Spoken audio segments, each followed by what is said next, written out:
Poetry is a formal and metrical art.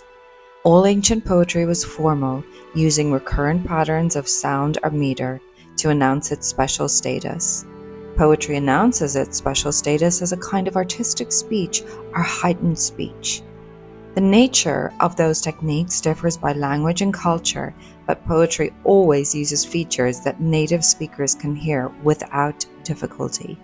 In English or Germanic languages, it uses speech stresses. In Romance languages like Italian and French, it uses syllable count. In Chinese, it tends to use syllable count and tone patterns. In ancient Greek and Latin, the duration of syllables. By using meter or rhythm, poetry makes people want to listen.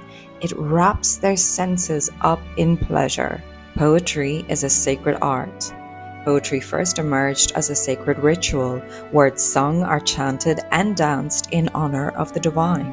It was a special language that allowed humans to transcend their everyday state into a heightened consciousness that brought them close to the gods.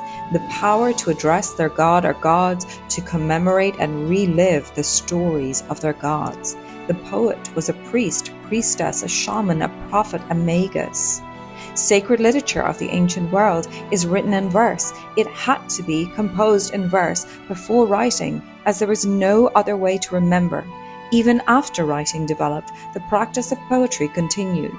Poetry gave the words more power. The Hebrew Bible, the Quran, the Indian Vedas are all in poetry verse. Poetry is sacred.